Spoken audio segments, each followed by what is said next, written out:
I'm really thankful that all of you are here. I think that some of you are curious about why I want to be county executive, and probably some of you are wondering why anyone would want to be an elected official today. And I get that. Before I came here today, I was dealing with two things I did not want to deal with. One is there's a racist protest outside the county council building today from folks in the anti-immigrant community, and some of my friends who were going to be here up there in a counter demonstration against the clowns. And at the same time, some police officer chose to join a listserv or a Facebook discussion about the closing of Lake Forest Mall and make a comment to the effect that he and his friends are putting together lots of money. They're going to build an airstrip and they're going to carpet bomb the mall because you know those kinds of fill in the blank.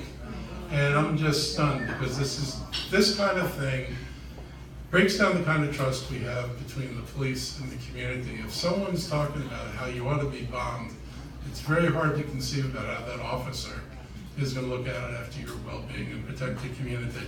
So I kind of started that in the middle of my day today. And that's kind of frustrating. So, you know, we're in an altered political dynamic. It's not the way it was when I was growing up. It's just far worse and far more vicious in a lot of ways than even growing up in the 60s and certainly by the 70s and 80s. I thought, you know, there was this tide, and this tide was moving over America. We were moving in the right direction. We were talking about the environment. We were talking about racial justice. We were dealing with people's sexuality and coming to terms with the fact that whatever you do is whatever you do, as long as no one's hurt, that's your business. I thought that, you know, we were going to make real progress. We passed the Health Care Act. Deeply flawed as it might be, it brought health care to 20 million or 24 million people that didn't otherwise have it. And so it seemed like we were in a better place and getting into a better place. And in the last few months, it all seems to dissipate. And then the very worst elements, the kind of people that, you know, we thought we weren't going to see again, they've kind of raised their heads. So it's a tough time to govern. And whatever Washington does is going to make it harder to govern Montgomery County because we're going to lose resources, we're going to lose jobs, we're going to lose income. It's going to have a negative effect on property values. People are going to lose contracts, except probably Lockheed Martin, which may do very well. But Lockheed Martin isn't the backbone of this economy. Really, government workers are a huge part of our economy. So this is going to be a harder time to govern than anybody, I think, would have imagined.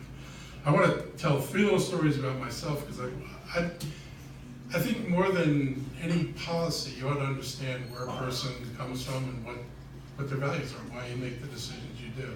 So I want to talk first about growing up in Montgomery County. I went to my first demonstration in '61. It was an anti-war demonstration. I was like 12. I was at the March on Washington, and I got to see King. I was like 13, whatever. And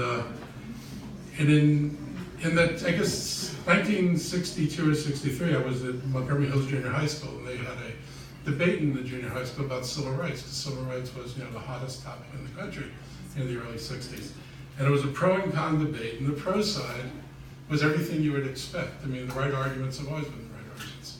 But the con side was a statement that African Americans were subhumans, represented, you know, a race or species that was, you know, childlike and had to be cared for. This is 1963. When I was a school teacher, I would always remind my students of this, because if you want to understand race relations in America, you have to understand the particularly venomous nature of race in this country and the things that were done to people and the attitudes that were developed in people. And the kids that I went to school with, they didn't invent those stupid ideas by themselves.